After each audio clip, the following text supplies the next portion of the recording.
నమస్తే, welcome to weekend business. ఈ weekend కేవలం వీకెండే కాదు, ఈరికి కూడా వీకెండే. సో మొత్తానికి ఈ వారం చూస్తే గత 3 రోజులుగా నష్టాల్లోనే ముగిసే మార్కెట్లు అసలు ఏంటి, ఏ ఏ అంశాలు ఎఫెక్ట్ చూపించాయి, రాబోయే వీక్లో మరి ఎలా ఉండబోతోంది? ముఖ్యంగా ఒకవైపు రష్యా ఉక్రెయిన్ యుద్ధం ముగింపు దశకు వచ్చిందా? అటు ఉక్రెయిన్ ప్రెసిడెంట్ జెలెన్స్కీ ట్రంప్తో భేటీ తర్వాత ఉక్రెయిన్లో శాంతి నెలకొంటుందా? మరి వెండి ఇంకెంత పరుగులు పెడుతుంది? ఈ అంశాలపై మనతో మాట్లాడేందుకు ఉన్నారు ప్రభు మాలంగేట్ గారు, ప్రభు బిజినెస్ అనలిస్ట్. నమస్తే ప్రభు గారు. నమస్తే అండి. ఎస్ ప్రభు గారు, ఏంటి ఎలా చూడాలి? ఆల్రెడీ ఇప్పుడు మనం చెప్పుకున్నట్టుగా ఈ రెండు వీకెండ్, సో రెండు కూడా ఈ వారంతో అయిపోతున్నాయి. బట్ ఏంటంటే కొంచెం వీక్ మాత్రం కొంచెం నష్టాలు ఎక్కువ కనిపించినాయి. ఏంటి బాగా ఎఫెక్ట్ చూపించిన అంశాలు ఏంటి? అంటే ఇప్పుడు మన లోకల్లే ఉంటాయి, ఇంటర్నేషనల్ గా ఏముండవు. ఎందుకంటే 25th నుంచి వాళ్ళు హాలిడే మూడ్ లో ఉంటారు. సో నెక్స్ట్ వీక్ కూడా దాదాపుగా 2nd వరకు ఉంటది కాబట్టి ఆ నెక్స్ట్ మండేనే మళ్ళీ రిటర్న్ అయ్యే అవకాశాలు ఉంటాయి. అంటే కంటిన్యూస్ గా హాలిడే మూడ్ లో ఉంటారు కాబట్టి. సో 31st ఉంది, 31st మరి అక్కడ January 1st year starting. So ఇవన్నీ ఉంటాయి కాబట్టి పార్టిసిపేషన్ అనేది ఇంటర్నేషనల్ గా తగ్గుతుంది, మనకి ఎక్కువ రాదు. FIIs కానీ వాళ్ళు కానీ ఎక్కువ పార్టిసిపేషన్ ఉండదు, హాలిడే మూడ్ లో ఉంటారు. సో మన మార్కెట్ ఓన్ కండిషన్సే తీసుకుంటది. అందుకనే మన మార్కెట్ కూడా 2 days ఉంది, తర్వాత లాస్ట్ 2 days మధ్యలో 25th హాలిడే, లాస్ట్ వీక్ చూస్తే ఆ 2 days కొంచెం డౌన్ అయిన, అంటే 26,042 కిందకి రావట్లేదు. ఒకవేళ ఏదైనా తగ్గినా 25,000 మ్యాక్స్ టు మ్యాక్స్ 25,900 కట్ అయితే కొంచెం వీక్ ఉన్నట్టు లెక్క. 25,900 అబౌవ్ ఉంటే స్ట్రాంగ్ ఉన్నట్టే లెక్క. సో మనకి 26,042-43 దగ్గర క్లోజ్ అయింది. సో రేపు ఏంటి అనేది మనకి దాన్ని బట్టి అబౌవ్ ఉంటుందా అంటే it's tug of war between bull and bear. కాబట్టి మన లోకల్ ఇష్యూస్ ఏ ఉంటాయి కాబట్టి పెద్ద మూమెంట్స్ పార్టిసిపేషన్ బయట నుంచి ఉంటది కాబట్టి మనదే తీసుకుంటాయి. మనకేంటి మెయిన్ ట్రేడ్ డీల్ జరగాలి. ట్రేడ్ డీల్ మెయిన్ ట్రంప్ గారి దగ్గరే ఆగింది. ఆయన సైన్ చేయటమే తరువాయి, మిగతాది అన్ని క్లియర్ అయిపోయినాయి. సో టోటల్ ఆయన ఎప్పుడు చేస్తారు అనేది మనకి అవుట్పుట్ ఎప్పుడు వస్తుంది, పాజిటివ్ గా ఎప్పుడు వస్తుంది అనేది మార్కెట్ చూస్తుంది. కాబట్టి ట్రిగర్ పాయింట్ అది ఒకటి చూస్తే, అది నెక్స్ట్ ట్రిగర్ పాయింట్ ఏంటి, Q3 రిజల్ట్స్ జనవరి నుంచి స్టార్ట్ అవుతాయి. సో లాస్ట్ 3 months స్టార్ట్ అవుతాయి కాబట్టి Q3 will decide the direction of the market, ఒక పాయింట్. రెండోది February 1st బడ్జెట్ ఉంది. సో FIIs ఏంటి, January 1st నుంచి ఏ సంవత్సరానికి ఎక్కడికి పోవాలి, ఏ కంట్రీకి పోవాలి, ఎంత ఇన్వెస్ట్మెంట్ చేయాలి అనేది వాళ్ళు బేరీజ్ వేసుకొని ఎక్కడ సేఫ్ హెవెన్ ఉంది అని. సేఫ్ హెవెన్ ఎక్కడ టోటల్ గా మొత్తం మ్యాప్, వరల్డ్ మ్యాప్ మొత్తం ఎదిగిన ఇండియానే కనపడుతుంది, వేరే చోట ఎక్కడ కనపట్ల. సో ఇండియాలోనే ఇన్వెస్ట్మెంట్ చేయాలని అంటారు వాళ్ళు. అమ్మింది కూడా దాదాపు ఎక్కడ కూడా బయట IPOs లోనే మ్యాచింది. IPOs లో ఇన్స్టెంట్ గెయిన్ కోసం అక్కడ చేస్తారు, ఎక్కువ ఇన్స్టెంట్ గెయిన్స్ కూడా అమ్మేసుకొని తీసుకుంటారు అంతే. అదే మెయిన్ జరుగుతుంది. ఎందుకంటే IPOs కూడా మీరు చూసే ఉంటారు, ఇప్పటికి వస్తున్నాయి. అంటే వారానికి 15, 20, 30 అట్లా వస్తున్నాయి. సో అట్లా, ఎందుకంటే జనరల్ గా ఎక్కువ మంది వచ్చేస్తున్నారు.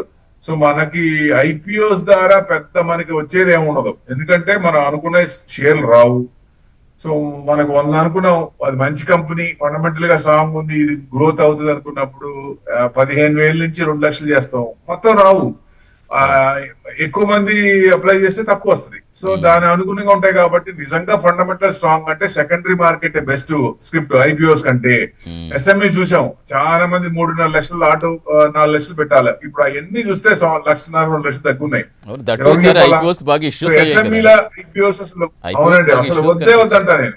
మీకు మంచి కంపెనీ అయితే సెకండరీ మార్కెట్ లో కొనుక్కోండి, ఆగండి.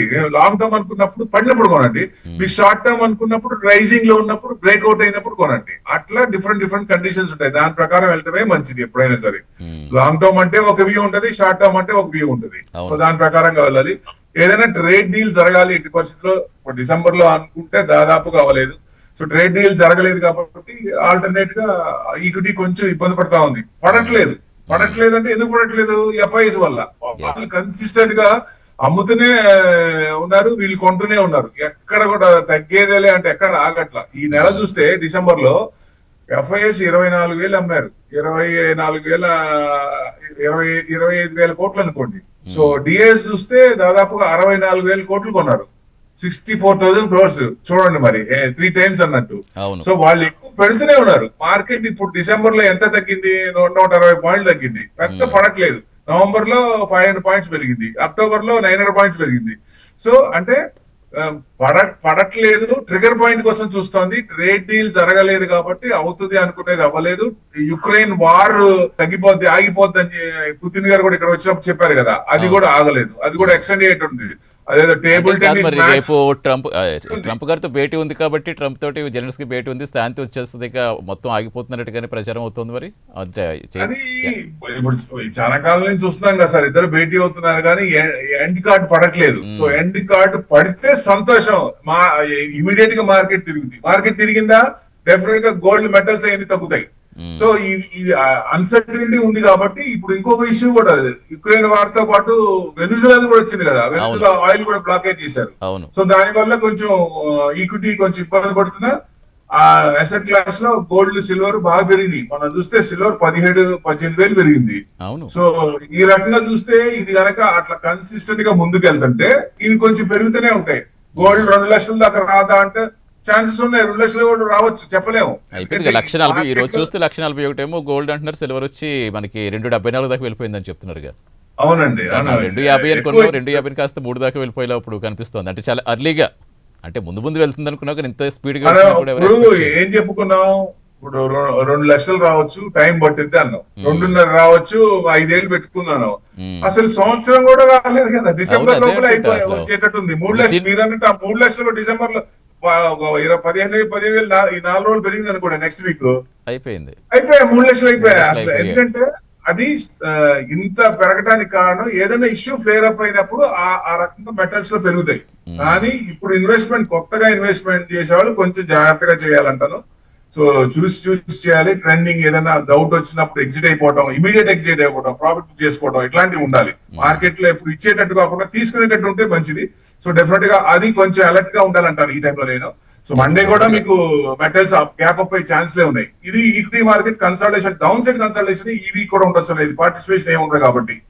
సో మెయిన్ అది చూసుకోవాలి. మన లాస్ట్ వీక్ చూస్తే దాదాపుగా కన్సల్టేషన్ ఉంది, ఇంకొక పై వారం కూడా కన్సల్టేషన్ ఉంది. జనవరి ఫస్ట్ వీక్ అయిపోయిన సెకండ్ వీక్ నుంచి కానీ మూవ్మెంట్ రాదు, ఎందుకంటే Q3 రిజల్ట్స్ స్టార్ట్ అవుతాయి కాబట్టి ఐటీ కంపెనీస్ రిజల్ట్స్ స్టార్ట్ చేస్తాయి. సో అక్కడి నుంచి బాగుండొచ్చు, Q2 కంటే Q3 బాగుండొచ్చు అనేది ఎక్స్పెక్ట్ చేస్తున్నారు. సో డెఫినెట్ గా అక్కడి నుంచి కొంచెం బాగుండొచ్చు అనేది అనుకుంటున్నారు.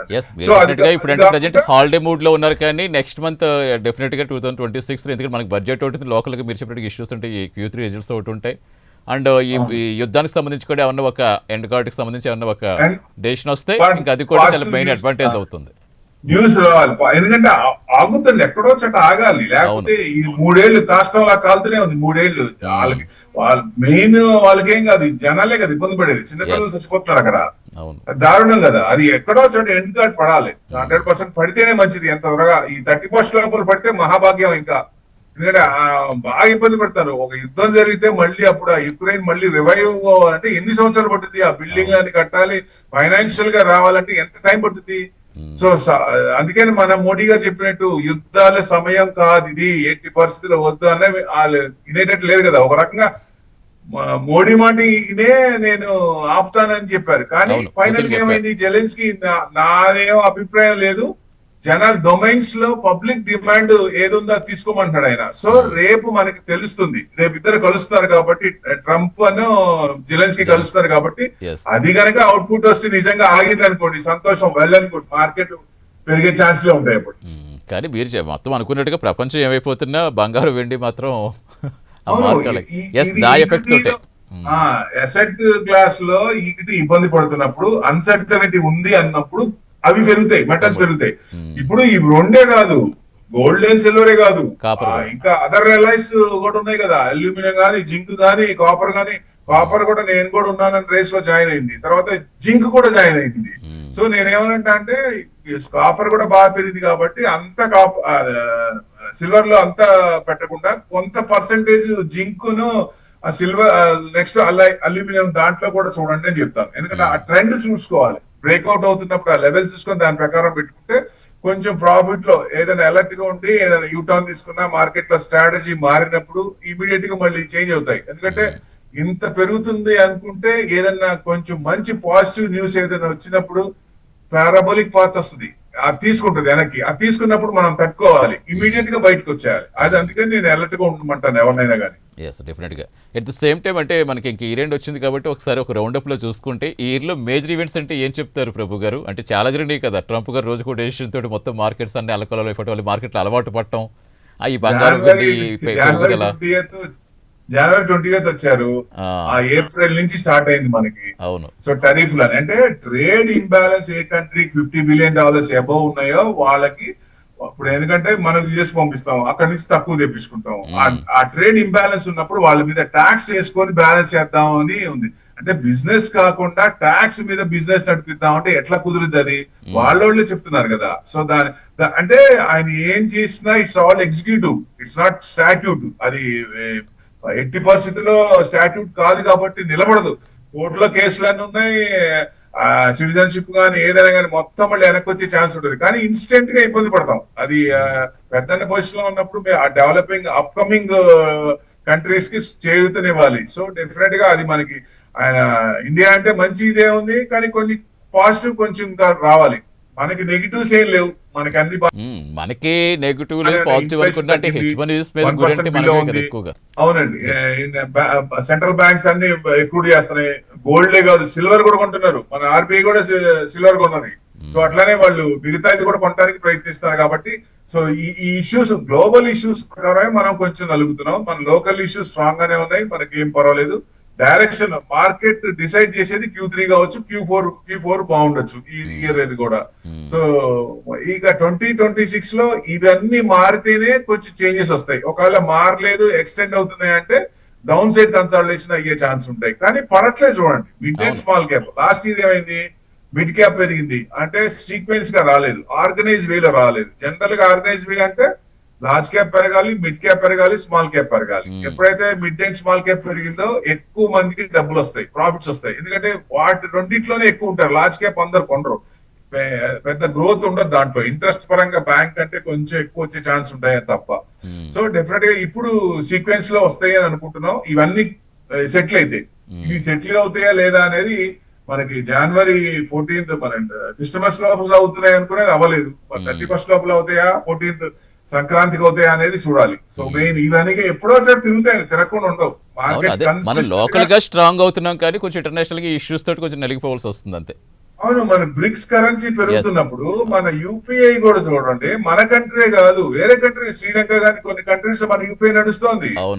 సో డెఫినెట్ గా యూపీఐ ట్రాన్సాక్షన్ విపరీతంగా పెరుగుతున్నాయి. ఏ కంట్రీకి వెళ్ళినా ఇంకా నెక్స్ట్ డిజిటల్ గా మన రూపీ కూడా లిస్ట్ అయింది. కాబట్టి ట్రేడ్ కన్వర్షన్ లో కూడా ఇక నుంచి ఇప్పుడు దాదాపుగా IMF చెప్పిన ప్రకారం 8% లాస్ట్ ఇయర్ డాలర్ తో బిజినెస్ చేసిన దానికంటే ఈ సంవత్సరం డాలర్ లేకుండా డైరెక్ట్ ఓన్ కరెన్సీతో చేసింది 8% అయింది. సో 2030 కల్లా అది 50% దాకా రావచ్చు అనేది ఎక్స్పెక్ట్ చేస్తున్నారు. సో అంటే డైరెక్ట్ కరెన్సీ SBI లో వాస్టర్ అకౌంట్స్ ఓపెన్ అవుతాయి, ఎవరి కరెన్సీ వాళ్ళు డిపాజిట్ చేస్తారు, అవతల వాళ్ళకి ఏది ఏ కరెన్సీ చేయాలో ఆ కరెన్సీ వెళ్తుంది. అంటే there is no need to pay the tax. అప్పుడు మరి అది మంచిదే కదా, మంచి తరుణమే కదా, ట్యాక్స్ కట్టాల్సిన పని లేదు. సో డెఫినెట్ గా ఆ ఫ్యూచర్ లో ఇంకా ప్రతిదీ కూడా ఒకప్పుడు బార్టర్ సిస్టమ్ లాగా అనుకోవచ్చు ఒక రకంగా. అంటే అప్పుడు మార్చుకునే వాళ్ళు, ఇప్పుడు కరెన్సీ ఎవరి వాళ్ళు మార్చుకుంటున్నట్టు, వాళ్ళ కరెన్సీ మనకోసం మన కరెన్సీ. అంటే ట్రేడ్ ఇంబ్యాలెన్స్ ఇక్కడ కూడా కొంచెం అవడానికి తక్కువ ఛాన్సులు ఉంటాయి. ఇదివరకు లాగా మనం అక్కడి నుంచి ఎక్కువ తీసుకుంటా ఇక్కడ నుంచి తక్కువ పంపించిన ట్రేడ్ ఇంబ్యాలెన్స్ అవుద్ది, మళ్ళీ ఆ బ్యాలెన్స్ చేయడం ఎట్లా అనేది ఉంటది. కాబట్టి ఇప్పుడు ఈ వాస్ట్రో అకౌంట్స్ లో ఉండదు, మన కరెన్సీ అక్కడ రిజర్వ్స్ ఉండవు. ఇప్పుడు చూడండి మనకి $704 బిలియన్ ఉన్నాయి, దాంట్లో గోల్డ్ రిజర్వ్స్ 619 ఉన్నాయి. తర్వాత డాలర్ రిజర్వ్ $619 బిలియన్ ఉన్నాయి, గోల్డ్ రిజర్వ్ 65-70 బిలియన్ ఉన్నాయి. తర్వాత 7 కరెన్సీస్, బాస్కెట్ ఆఫ్ కరెన్సీస్ అంటారు, ఆ కరెన్సీస్ దాదాపు $19 బిలియన్ ఉన్నాయి. ఇప్పుడు ఏం చేస్తుంది గోల్డ్ మొత్తం డాలర్స్ ని తగ్గించుకుంటూ గోల్డ్ రిజర్వ్స్ పెంచుతోంది. అందుకే గోల్డ్ బాగా పెరుగుతోంది. ఇండివిజువల్ రిటైల్ కొన్నదానికంటే సెంట్రల్ బ్యాంక్స్ అనేది ఎక్కువ చేస్తాయి. కాబట్టి గోల్డ్ కొంచెం పడకుండా చిన్న 1 స్టెప్ బ్యాక్వర్డ్ కొంచెం పెరుగుతోంది. అదే సిల్వర్ అయితే కన్స్ట్రక్టివ్ గా పెరుగుతోంది చూడండి. సో ఎందుకు అంటే ఇండస్ట్రియల్ యూసేజ్ పెరుగుతుంది కాబట్టి. సో సోవర్జిన్ గోల్డ్ లో పెట్టేవాళ్ళు ఇదివరకు, గవర్నమెంట్ ఆపేసింది. మరి ఆ సోవర్జిన్ గోల్డ్ మీద ఇష్టం ఉన్న వాళ్ళు ఎక్కడ పెట్టాలా, గోల్డ్ ETF లో పెట్టాలి. సో గోల్డ్ ETF పెరుగుతుంది. సో సిల్వర్ ETF బాగా పెరుగుతున్నాయి కాబట్టి సిల్వర్ ETF సిల్వర్ బీస్ లో పెట్టుకుంటారు, అంటే స్టోరేజ్ ప్రాబ్లం ఉంటుంది కాబట్టి. సో ఇట్లాంటివన్నీ ఉంటాయి కాబట్టి నెక్స్ట్ మీకు కాపర్ లో లేవు. అతి తొందరలోనే కాపర్ ఈటీఎఫ్, కాపర్ బీస్ కూడా వస్తాయి. సో ఆ తర్వాత జింక్, తర్వాత అవి కూడా వచ్చే అవకాశాలు కూడా ఉన్నాయి. ప్లానింగ్ లో ఉన్నారు వాళ్ళు. ఏదైనా ఇప్పుడు కొత్త ఫండ్ వచ్చింది అనుకోండి మ్యూచువల్ ఫండ్స్ లో, చైనా ఎప్పుడు పెట్టనే గోల్డ్ కూడా వాళ్ళు ఫ్రెష్ ఫండ్ లో 5 to 10% పెట్టుకోండి అనేది గోల్డ్ అండ్ సిల్వర్ లో వాళ్ళు పర్మిషన్ ఇచ్చింది. అంటే చూడండి మరి మన చైనా వాళ్ళు కొంటామంటే విపరీతంగా ఉంటారు కదా, వాళ్ళు ఇప్పటికే దాదాపు ఇప్పుడు పూర్వకాలం ఇవన్నీ లేనప్పుడు కేవలం బంగారం భూమి మీద కదా పెట్టేవారు, ఇప్పుడు మళ్ళీ అదే తిరిగి వస్తుంది. పివి నరసింహారావు గారి నేమ్ ఎవరి భూమి అనుకోండి ఎప్పటికీ వినపడుతూనే ఉంటుంది భూమి ఉన్నంత కాలం. ఎందుకంటే ఆయన చేసిన రిఫార్మ్స్. సో డెఫినెట్ గా మనమే కాదు, వరల్డ్ మొత్తం చూసింది. కోవిడ్ లో కూడా డబ్బులున్నా ఉపయోగం లేదు. సో మెయిన్ ఏం చేయాలనేది మైండ్ సెట్ మార్చింది కోవిడ్ అనుకోవచ్చు ఒక రకంగా. ప్రతి వాళ్ళు ఎంత స్ట్రింజెంట్ ఉన్నా కోవిడ్ సిచ్యువేషన్ చూసి మార్చుకున్నారు. ఇప్పుడు సిచ్యువేషన్ అంటే ఒక ఎగ్జాంపుల్ చెప్తా. మనకి 80 years 70 years ఒకప్పుడు ఏం చేసేవాళ్ళు, ఈక్విటీ ఇన్వెస్ట్మెంట్ తగ్గించుకొని డెట్ ఇన్వెస్ట్మెంట్ పెంచుకునేవాళ్ళు. ఎందుకంటే వాళ్ళ ఖర్చుల ప్రకారం ఉంటది. ఇప్పుడు 70 years ఎవరి పోర్ట్ఫోలియో చూడండి 80% ఈక్విటీ ఉన్నాయి. అంటే ఈక్విటీ మీద బలం అంత పెరుగుతోంది, స్ట్రాంగ్ ఫీలింగ్ వాళ్ళ పెరుగుతోంది. కాబట్టి ఈక్విటీయే ఫ్యూచర్ అనేది తెలుస్తోంది అందరికి. సో ఎందుకంటే మూలం అదే కాబట్టి. నాలెడ్జ్, పేషెన్స్, డిసిప్లిన్ ఈ 3 ఉన్నాయనుకోండి మన ట్రెండ్ మార్కెట్ పట్టుకోదు. మార్కెట్ ట్రెండ్ మనం పట్టుకొని వెయిట్ చేస్తే డెఫినెట్ గా ఈక్విటీ ఇచ్చినంత డబ్బులు దేంట్లో రావు. అండ్ ఈ ఇయర్ చూసుకుంటే కొంచెం మొత్తం ఓవరాల్ గా చూసుకుంటే నామినల్ స్టాక్స్ బాగా మనకి చిన్న చిన్న స్టాక్స్, కొత్త స్టాక్స్ కొంచెం జనాలు భయపడ్డారు, లేకపోతే ఎందుకంటే అవే బాగా పెర్ఫార్మ్ చేస్తాయి. మన ఈ సంవత్సరం ఎవరి పోర్ట్ఫోలియో చూసిన మైనస్ లో ఉంటాయండి. కానీ మనం చేసింది కరెక్టా కాదు. ఎందుకంటే ఒక స్టార్టింగ్ పాయింట్, ఎండ్ పాయింట్ ఎవ్వరు చెప్పలేరు, ఏ అనలిస్ట్ కూడా చెప్పలేరు. కాకపోతే ఇట్స్ ఆల్ ప్రిడిక్షన్స్. ఇది పెరగచ్చు, అది పెరగచ్చు, ఇది తగ్గచ్చు అని చెప్తారు. కానీ ఇది 100% పెరగచ్చు అంటే మొత్తం తీసుకెళ్ళి దాంట్లో పెట్టుకోవచ్చు కదా. కానీ ఆల్ ప్రిడిక్షన్సే. సో దాని ప్రిడిక్షన్స్ అనుగుణంగా మనకి ఎక్కువ వర్కౌట్ అయితే ఛాన్సులు ఉంటాయి. ఈ సంవత్సరం ఎవరి పోర్ట్ఫోలియో చూసినా మైనస్ లో ఉంటాయి. కానీ ఎవ్వరు కూడా మాట్లాడరు. ఎందుకని ఆ డెప్త్ తెలిసిన వాళ్ళు, ఈక్విటీ మార్కెట్ డెప్త్ తెలిసిన వాళ్ళు ఈ సంవత్సరం కాదు నెక్స్ట్ ఇయర్ అయినా ఈ ఫండమెంటల్స్ ఉన్న కంపెనీలు ప్రైజెస్ డిఫర్ అయినాయి కాబట్టి కిందకు వచ్చినాయి. సో డెఫినెట్ గా పెరుగుతాయనే ధైర్యం, మనోధైర్యం వస్తుంది. సో వెయిట్ చేయాలంటే మనకి టైము, మార్కెట్ ట్రెండ్ మనం పట్టుకొని వెయిట్ చేస్తే డబ్బులు వస్తాయి. ఇప్పుడు రియల్ ఎస్టేట్ లో పెట్టారండి, ఇప్పుడు అమ్ముదాం అనుకున్నప్పుడు పోతుందా? ఆ రియల్ ఎస్టేట్ లో తెలిసిందే కదా, డబుల్ రిజిస్ట్రేషన్, ట్రిపుల్ రిజిస్ట్రేషన్, గందరగోళం ఉన్నాయి కదా. ఒకవేళ అక్కడ ఇరుక్కుంటే పరిస్థితి ఏంటి? అదే మీరు డీమ్యాట్ అకౌంట్ ఓపెన్ చేశారు, ఓపెన్ చేసి దాంట్లో ఇన్వెస్ట్మెంట్ చేశారు, మీకు తెలియకుండా ఒక్క షేర్ బయటకు వస్తుందా? No doubt at all. ఏదైనా ఒక్క షేర్ బయటకు వచ్చిందంటే టంగ్ మన ఎన్ఎస్డిఎల్ లైన్ లోకి వస్తుంది. సిడిఎస్ఎల్ గానీ ఎన్ఎస్డిఎల్ గానీ జస్ట్ ఇన్ఫార్మ్ చేస్తుంది, సో మీ అకౌంట్ నుంచి తీశారని. సో అట్లా ఎందుకంటే సేఫ్టీ అండ్ సెక్యూరిటీ ఉంది, ప్లస్ లిక్విడేషన్. ఇవాళ అమ్ముతే రేపు పేషెన్స్ ఉండాలి. మరి షార్ట్ టర్మ్ కింద వచ్చేయాలి అనే మూలం ఈక్విటీ. ఇన్వెస్ట్మెంట్ చేసి వెయిట్ చేయాలి, డెఫినెట్ గా డబ్బులు వచ్చే ఛాన్స్ ఉంటుంది. ఒక్కోసారి 1 సంవత్సరం రాంది, 2 సంవత్సరాలు రాంది, 3వ సంవత్సరం కానీ 2వ సంవత్సరం కానీ ముందు సంవత్సరం కూడా యాడ్ చేసుకుని ఇచ్చిన రికార్డు ఉంది, హిస్టరీ ఉంది. సో డెఫినెట్ గా పేషెన్స్ ఉంటే డబ్బులు వస్తాయి.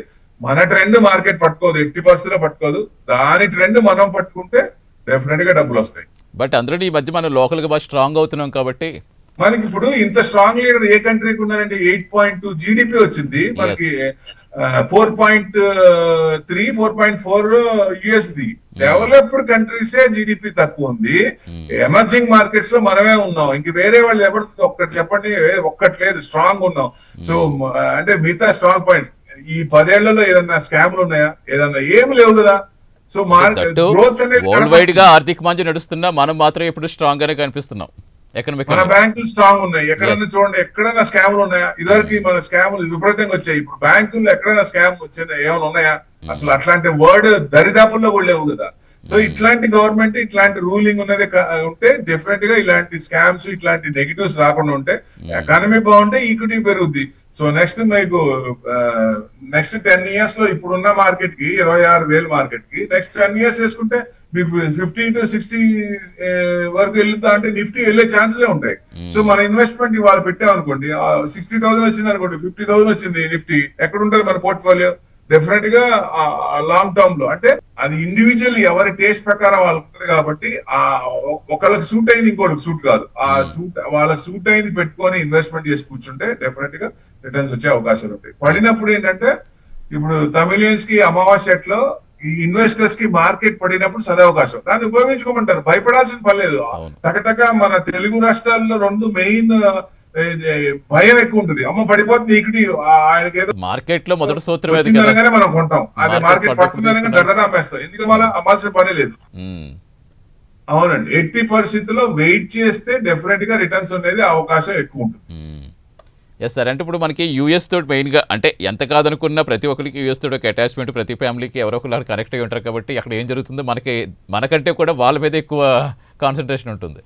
ఇప్పుడు దట్టు ఇప్పుడు మనకి అసలు ఏంటి రిలేషన్ ఎక్కువ ఉంటుంది, ఐటీ సెక్టర్, ఫార్మా సెక్టర్ అయినా ఏమన్నా అక్కడ ఏమన్నా ఇష్యూస్ అయితే మనకి ఎఫెక్ట్ అయ్యేది, లేకపోతే అవి కూడా మనకి ఇంకా అంత ప్రాబ్లం ఏం లేదా? మెయిన్ ఇప్పుడు మనం మ్యానుఫ్యాక్చరింగ్ తక్కువే కదా, ఐటీ సర్వీసెస్ మెయిన్ కదా మనకి, వాళ్ళకి పంపించే సర్వీసెస్ ఫార్మా, హెల్త్ సెక్టర్. మనం యుఎస్ లో ప్రతి ప్రిస్క్రిప్షన్ కూడా మందే. ఏపీఐ మనం చైనా నుంచి కొంటాం బల్క్ ప్రొడక్ట్, అక్కడి నుంచి తీసుకొని ప్రొడక్ట్ ఇక్కడ తయారు చేసి పంపిస్తాం. మనం పంపించేది ప్రతి ప్రిస్క్రిప్షన్ కూడా ఇండియాదే. సో ఇప్పుడు అంతకు ముందు యుఎస్ నుంచి చైనాకి మ్యానుఫ్యాక్చరింగ్ ఫార్మా కంపెనీస్ వెళ్ళడానికి 40 సంవత్సరాలు పట్టింది. ఇప్పుడు మళ్ళీ అక్కడికి వెళ్ళే ఛాన్స్ ఉంటుంది కాబట్టి ఇండియాకే ఛాన్స్ ఉంది. కొన్ని కంపెనీస్ ఇండియాకి వచ్చి మ్యానుఫ్యాక్చరింగ్ ఇక్కడ చేసే ఛాన్స్ ఉంటుంది. మ్యానుఫ్యాక్చరింగ్ హబ్ ఇండియా కూడా ఫ్యూచర్ లో అయ్యే అవకాశం ఉంది. మ్యానుఫ్యాక్చరింగ్ సెక్టర్స్ పెరిగే ఛాన్స్లు ఎక్కువ ఉన్నాయి. సో డెఫినెట్ గా దాని అనుగుణంగా ఎక్కువ పెరిగే ఛాన్స్ ఉంది. ఇప్పుడు చూడండి, మన రైల్వేస్ కూడా రెనోవేషన్ చేస్తున్నారు. సో రైల్వే స్టాక్స్ కూడా సంవత్సరం నుంచి ఇబ్బంది పడ్డాయి. నెక్స్ట్ కమింగ్ 5 years టార్గెట్ పెట్టుకుంటే రైల్వే స్టాక్స్ బ్రహ్మాండంగా ఉంటాయి. వందే భారత్ ట్రైన్లు ఇవన్నీ చూస్తే నెక్స్ట్ 800 ట్రైన్స్ ఇప్పుడు పాత ట్రైన్లన్నీ మొత్తం తీసుకెళ్లి లోపల పెట్టేస్తారు, అన్ని కొత్త ట్రైన్లు అవుతాయి. 800 వందే భారత్ అంటే ఇంకా కావాలి. ప్రస్తుతం 2030కి ఇది మార్చాలి అంటే రైల్వే స్టాక్స్ దాదాపుగా మీకు సంవత్సరం నుంచి స్తబ్దతగానే ఉన్నాయి. ఈ బడ్జెట్ వస్తుంది కాబట్టి కొంచెం ఫైర్ వచ్చింది దాంట్లో. ఈ ఏదైతే కంపెనీస్ అన్ని పార్టిసిపేట్ చేస్తాయో డెఫినెట్ గా అప్పుడు నెక్స్ట్ 5 years లో మంచి రిటర్న్స్ వచ్చే అవకాశం ఉంది రైల్వే స్టాక్స్ కూడా. ఎస్, అంటే ఇప్పుడు కొత్తగా న్యూ ఇయర్ వస్తుందంటే చాలా మంది డెసిషన్స్ తీసుకోవాలనుకుంటారు, ఏదన్నా మార్కెట్స్ లో ఇన్వెస్ట్ చేద్దాం అనుకుంటారు, కొత్తగా ఎంట్రీ ఇద్దాం అనుకుంటారు. ఇప్పుడు కొత్తగా వచ్చే వాళ్ళకి ఏం సజెషన్ ఇస్తారు మీరు, ఎందులో పెట్టుకుంటే బెటర్? ఇప్పుడు అది షార్ట్ టర్మా లాంగ్ టర్మా అంటే షార్ట్ టర్మ్ కి ఒక వ్యూ ఉంటది, లాంగ్ టర్మ్ ఒక వ్యూ ఉంటది. లాంగ్ టర్మ్ కన్నప్పుడు అంటే హరిబరిగా మనకు ఉన్న డబ్బులు ఒకేసారి పెట్టాల్సిన పని లేదు. దాంట్లో ఆ స్క్రిప్ట్ నచ్చిన స్క్రిప్ట్ పడుతున్నప్పుడల్లా కొంచెం అంటే మన పోర్ట్ఫోలియో డివైడ్ చేసి short term, mid term, long term అలా చేసుకుంటే ఇప్పుడు ఏజ్ ని బట్టి ఉంటుంది. షార్ట్ టర్మ్, మిడ్ టర్మ్ ఎక్కువ పర్సెంటేజ్ ఉండాలంటే 60 years 70 years ఉన్న వాళ్ళకి రిటర్న్స్ కావాలి కాబట్టి ఎక్కువ అట్లా మార్కెట్ నుంచి తీసుకునే అవకాశం ఉంటుంది. అది చిన్నవాళ్ళు అనుకోండి. లాంగ్ టర్మ్ కి కొంచెం పర్సెంటేజ్ పెట్టుకుంటే ఆ స్క్రిప్ట్ పడినప్పుడల్లా యాడ్ చేసుకుంటే బెస్ట్. అంటే ఒకళ్ళకి ఒక సూట్ అయింది ఇంకోళ్ళకి సూట్ కాదు, ఎట్టి పరిస్థితులు. ఇట్ డిపెండ్స్ ఆన్ 1 to 1, ఎవరికి ఉన్నదో వాళ్ళకే సూట్ అవుతుంది. సో వేరే వాళ్ళకి అదే ఫార్ములా సూట్ కాదు. సో వాళ్ళ టేస్ట్ ఇది డిఫరెన్స్ ఉంటాయి కాబట్టి దానికి అనుగుణంగా లాంగ్ టర్మ్ కి అయితే ఒక వ్యూ ఉంటుంది, షార్ట్ టర్మ్ కి అయితే ఒక ఉంటుంది. ఏదైనా వెల్త్ క్రియేట్ కావాలంటే ఓవర్ నైట్ లో రాదు. మంచి స్క్రిప్ట్స్, ఫండమెంటల్స్ ఉన్న స్క్రిప్ట్స్, ప్రైజెస్ డిఫర్ అయినప్పుడు కిందకు వచ్చినప్పుడు పెట్టుకుంటే అది మనం వెయిట్ చేస్తే డెఫినెట్ గా మీ వాళ్ళ టేస్ట్ ప్రకారం 10%, 20%, 30% వచ్చినప్పుడు ఎగ్జిట్ కావాలి. ఇక్కడ ఒకసారి ఏమవుతుందంటే 20% రాగానే ఎగ్జిట్ అవుతారు, ఆ స్క్రిప్ట్ 40% పోద్ది. నెక్స్ట్ ఏం చేస్తారు, ఆ స్క్రిప్ట్ లేదు 20% రాగానే ఎగ్జిట్ కాకుండా చూద్దాం ఇంకా వస్తుందని, అప్పుడు ఏమవుతుంది +20 నుంచి -30 వస్తుంది. సో మార్కెట్ లో ఏదైనా జరగచ్చు, ఎప్పుడైనా ఏదైనా జరగచ్చు. ప్రాఫిట్ మనం ఇచ్చేటట్టు కాకుండా ప్రాఫిట్ తీసుకునేటట్టు ఉంటుంది, లాస్ కాకుండా ఉంటారు. అంటే ఎప్పుడైనా సరే 50% అన్న ప్రాఫిట్ బుక్ చేసుకుంటే మంచిది. అలా బుక్ చేసుకుంటే ఎప్పుడైనా స్టాండ్, ఎందుకంటే మళ్ళీ రీట్రేస్మెంట్ అయినప్పుడు అదే స్క్రిప్ట్ కొనొచ్చు లేదా వేరేది కొనుక్కోవచ్చు, బ్రేక్అవుట్ అయ్యే స్టాక్స్ ఇట్లా ఉంటాయి. కాబట్టి డిఫరెంట్ స్ట్రాటజీలు ఉంటాయి. అది ఎవరైతే మీ అనలిస్టులు అయితే ఎవరైతే ఉన్నారో వాళ్ళని అటాచ్ చేసుకొని మీరు చేసేటప్పుడు మీకు వచ్చిన దానికంటే మమ్మల్ని మీరు యాడ్ చేసుకున్నప్పుడు ఒక 5 to 10% ఎడిషనల్ రావాలి. అంటే మినిమం 20 to 30% రావాలండి. అప్పుడు ఏమవుతుంది, ఇన్ఫ్లేషన్ పోయింది అనుకోండి, 20% వస్తే సంవత్సరానికి మీరు ₹1,00,000 పెట్టారు, 1,20,000 సంవత్సరాల కంటే ఎక్కడ వస్తాయి డబ్బులు, దేంట్లో వస్తాయి, మార్కెట్ తప్ప ఇంకోటి లేదు. కాకపోతే స్ట్రాటజీగా కొంచెం జాగ్రత్తలు చూసుకొని ఇన్ఫర్మేషన్ చూస్తూ స్టడీ చేస్తూ పెట్టుకోవాలి. అదే మెయిన్. డెఫినెట్గా మీలాంటి వాళ్ళ సలహాలు సూచనలు తీసుకోవాలి, ఎందుకంటే అనలైజ్ చేసుకోకపోతే మళ్ళీ ఇబ్బంది పడతాం కదా, ఇది చెప్పలేం కదా ఏ టైంకి ఏమంటుంది, మార్కెట్ అంటేనే ఎస్డిసిలో అనిపిస్తూ ఉంటుంది ఒక్కొక్కసారి. అవును సార్. సార్ అంటే ఇప్పుడు మన జనరల్గా కొత్తగా వచ్చే వాళ్ళు ఈ డైలీ మనం యూజ్ చేస్తూ ఏదైతే ఉంటాయో ఆ స్టాక్స్ మీద ఎక్కువగా ఎఫ్ఎంసీజీ, ఈ స్టాక్స్ అంటే మనం డైలీ ఏదైతే వాడుతున్నామో వాటి మీద ఎక్కువ ఇంట్రెస్ట్ చూపించమని చెప్తారు. ఈ మధ్యకాలంలో ఎఫ్ఎంసీజీ ఎందుకు కొంచెం ఇలా ఫ్లక్చువేషన్స్ ఎక్కువ కనిపించాయి? జనరల్ గా ఏంటంటే సెక్టార్స్ ఆర్ సిక్లికల్. ఈ సంవత్సరం పెరిగి నెక్స్ట్ ఇయర్ పెరగాలని లేదు. నెక్స్ట్ ఇయర్ వేరే పెరిగితే కొంచెం ఇవి కొన్ని అవే పెరుగుతాయి. సో ఆ సెక్టార్స్ ఏవైతే పెరుగుతున్నాయో దాన్ని అనుగుణంగా పట్టుకోవాలి. ఇప్పుడు ఐటీ, ఎఫ్ఎంసీజీ, ఫార్మా ఇవన్నీ డౌన్ లోనే ఉన్నాయి. ఫార్మా 100% ట్యాక్స్ అన్నారు, అది మరి ట్రేడ్ డీల్ జరగలేదు. సో ట్రేడ్ డీల్ జరిగినప్పుడే తెలుస్తుంది కాబట్టి ఆ ట్రేడ్ డీల్ 100% చేస్తారా, 0% చేస్తారా, అసలు తీసేస్తారా అన్నప్పుడు ఫార్మా సెక్టర్ మూవ్మెంట్ వచ్చే ఛాన్స్ ఉంటుంది. ఇప్పుడు హెల్త్ సెక్టర్ ఎవరు దీని కాబట్టి ఎప్పటికీ పెరిగే ఛాన్స్ ఉంటాయి. ఇప్పుడు IT index, beat and down index, interest రేట్లు తగ్గుతున్నాయి. 90 రూపీస్ అయ్యన్నారు. మన కంపెనీలు విపరీతమైన లాభమే కదా, ఇప్పుడు వచ్చిందంటే ప్రాఫిట్ మిగిలిపోతాయి కదా. ఇంట్రెస్ట్ అంటే ట్యాక్స్లు బ్యాంక్ కి పే చేయాల్సింది ఇన్స్టాల్మెంట్ తగ్గుతాయి, అక్కడ కూడా ప్రాఫిట్. ఐటీ కంపెనీస్ బ్రహ్మాండం ఉంటాయి. సో నెక్స్ట్ 3-5 ఇయర్స్ పెట్టుకుంటే ఐటీ ఎగ్జాంపుల్ గా చూస్తే టీసీఎస్ లో ఉండే 4,500 నుంచి 2,900, ఇప్పుడు 3,300 ఆ రేంజ్ లో ఉంది, కొంచెం తగ్గుతుంది. సో ఆ రేంజ్ లోనే ఉంది కాబట్టి నెక్స్ట్ మళ్ళీ 5 ఇయర్స్ 3 ఇయర్స్ పెట్టుకుంటే 4,500 వచ్చే ఛాన్స్ ఉంటుంది. సో అట్లా ఏవైతే బీట్ అండ్ డౌన్ ఉంటాయో index, beat and down stocks ఉంటాయో, పెరగకుండా కింద డౌన్ లెవెల్ ఉన్నాయో అలాంటి సెలెక్ట్ చేసుకుని టైం ఇస్తే 2-3 ఏళ్ళు టైం ఇస్తే డెఫినెట్ గా రిటర్న్స్ వచ్చే ఛాన్స్ ఉంటుంది. జిఎస్టీ తగ్గింపుతోటి కొనుగోలు శక్తి పెరుగుతుంది కాబట్టి ఈ ఎఫ్ఎంసీజీ అంటే ఇంచుమించుగా ఆల్మోస్ట్ అవే కదా, అన్ని కూడా అవే ఎక్కువ ఉంటాయి కదా. ఎఫ్ఎంసీజీ జనరల్ గా ఎవరికి ఎప్పటికైనా మనకి కావాల్సిందే, కానీ ఇక్కడ ఏమవుతుందంటే నెస్లే సిఇఓ గా చెప్పారు కదా, middle class are shrinking, amount market లో రావట్లేదు అన్నప్పుడు గవర్నమెంట్ ఏం చేసింది, జిఎస్టీ 4 స్లాబ్ నుంచి 2 స్లాబ్ చేసింది. కొన్ని లక్షల కోట్ల మార్కెట్ లో రొటేషన్ అయ్యాయి. అంటే డబ్బులు కట్టాల్సింది ఇన్సూరెన్స్ 18% తీసేసింది. అంటే ₹1,00,000 కట్టేవాళ్ళు 1,18,000 కట్టాలి. 18,000 మిగిలినట్టే కదా. ఆ 18,000 ఏం చేస్తారు, ఇంటికి అనుకున్న ఏది కావాలో దాని మీద ప్రొడక్ట్స్ కొట్టమో లేదా ఏదో ఇంకోటి చేస్తారు కదా, అప్పుడు రొటేషన్ అవుతుంది మార్కెట్ లో. సో జిఎస్టీ తగ్గించడం వల్ల ఆ ఇది కనపడింది. మనం జిఎస్టీ తగ్గించారంటే ఆటో సెక్టర్ పెరిగింది, ఎందుకంటే తక్కువ ఇంట్రెస్ట్ ఉంటాయి కాబట్టి రేట్లు తక్కువ, ఇంట్రెస్ట్ తక్కువ ఉంటే కార్లు కానీ కొనుక్కునే ఛాన్స్ ఉంటుంది. ఆటో సెక్టర్ బాగా పెరిగింది, 15-20% పెరిగింది. సో మళ్ళీ ఏంటి అనేది ఇంకా ఇంట్రెస్ట్ తగ్గుతాయి అంటారు, దాని అనుగుణంగా అందుకే ఇంట్రెస్ట్ తగ్గుతున్నాయి అని యుఎస్ ఫెడ్ మీటింగ్ లో చెప్పారు కాబట్టి నెక్స్ట్ 2026 కూడా 3 times చేయొచ్చు అని అన్నారు. అందుకే గోల్డ్ అండ్ సిల్వర్ పెరుగుతున్నాయి, economic conditions plus geo political tensions పెరిగినాయి కాబట్టి. సో మనకి ఇక్కడ చూస్తే డెఫినెట్ గా ఇక్కడ కూడా ఆర్బీఐ కూడా ఇంట్రెస్ట్ రేట్ తగ్గించినప్పుడు ఐటీ మరి బెనిఫిటే కదా.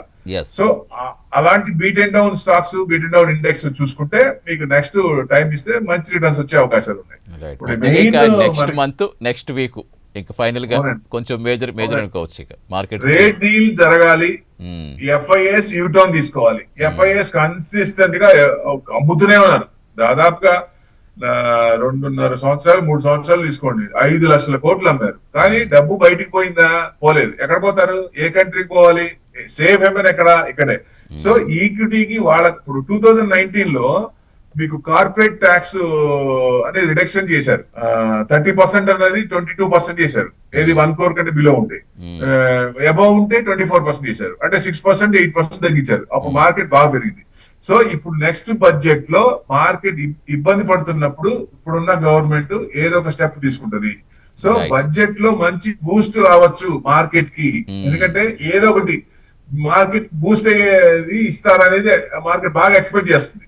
సో లాంగ్ టర్మ్ క్యాపిటల్ గెయిన్సా, షార్ట్ టర్మ్ క్యాపిటల్ గెయిన్సా, ఎస్టీటీనా, ఏదో ఒక బూస్ట్ మార్కెట్ కి ఇవ్వచ్చు అనే ఛాన్స్ ఉంది. కాబట్టి ఇప్పుడు బడ్జెట్ లో అందరూ అబ్జర్వ్ చేస్తారు, అబ్జర్వ్ చేసి దాని ప్రకారం ఇన్వెస్ట్మెంట్ చేస్తారు. ఫైనల్ గా ఇప్పుడు ఈ ఇయర్ అనుకునే టార్గెట్ రీచ్ అయ్యాయా ఇటు నిఫ్టీ సెన్సెక్స్? ఇప్పుడు వచ్చే ఇయర్ ఎంతవరకు వెళ్ళే హోప్స్ పెట్టుకోవచ్చు? ఈ సంవత్సరం మైనసే కదండి, ఏది చూసినా మిడ్ అండ్ స్మాల్ క్యాప్ బాగా కొట్టేశారు, 60-70%. లార్జ్ క్యాప్ కూడా ఇదిగానే ఉన్నాయి. ఎక్కడ వేసిన బొంగలు అక్కడే ఉంది, మైనస్ లో ఉన్నారు, ఏ పోర్ట్ఫోలియో మైనస్ లో ఉన్నాయి. 2026 లో బాగుండాలంటే ఇవన్నీ సుధరాల, ఇవన్నీ మారాలా. మనం అనుకున్న ఇదన్నీ వార్ గానీ ట్రేడ్ డీల్ గానీ ఐఎన్ఆర్ కూడా 91 కి లేదు, అది కూడా కొంచెం తగ్గాలి. So Yes. అవన్నీ కొంచెం తగ్గుతున్నప్పుడు డెఫినెట్ గా అప్పుడు పెరిగే ఛాన్స్ ఉంటాయి. సో అవి అన్ని బాగుండవు, ఇంట్రెస్ట్ రేట్లు తగ్గుతాయి యుఎస్ లో అనుకున్నప్పుడే అసెట్ క్లాస్ లో గోల్డ్ అండ్ సిల్వర్ పెరుగుతున్నాయి. అబ్జర్వ్ చేయండి. ఇది గనక ఈక్విటీ మార్కెట్ పాజిటివ్ గా తీసుకుంటే అప్పుడు తగ్గే ఛాన్స్ ఉంటాయి. తగ్గడం అంటే విపరీతంగా తగ్గదు, ఎందుకు? సెంట్రల్ బ్యాంక్స్ పెరుగుతున్నాయి కాబట్టి. డౌన్ అనేది 10 to 20% డౌన్ అనేది సాధారణం. సెంట్రల్ బ్యాంక్స్ కనుక ప్రాఫిట్ బుక్ చేసుకుందాం అంటే మటుకు గోల్డ్ 1,00,000 కంటే కిందకి వచ్చే ఛాన్స్ ఉంటుంది. Yes. వాళ్ళు అమ్మకుండా రిటైల్ కనుకుంటే పెద్ద 10 to 20% తీసుకోవచ్చు, అంతకంటే రాకపోవచ్చు. రైట్ సార్, డెఫినెట్గా మనం ఇప్పుడు నెక్స్ట్ ఇయర్ ఖచ్చితంగా శుభారంభాన్ని కోరుకుందాం sir. Thank you so much Prabhu గారు, థ్యాంక్స్ ఫర్ జాయినింగ్ అండి. థ్యాంక్ యూ అండి. ఇది ఇవాళ weekend business. Keep watching prime nine news. నిజం ఇదే మా ఇజం.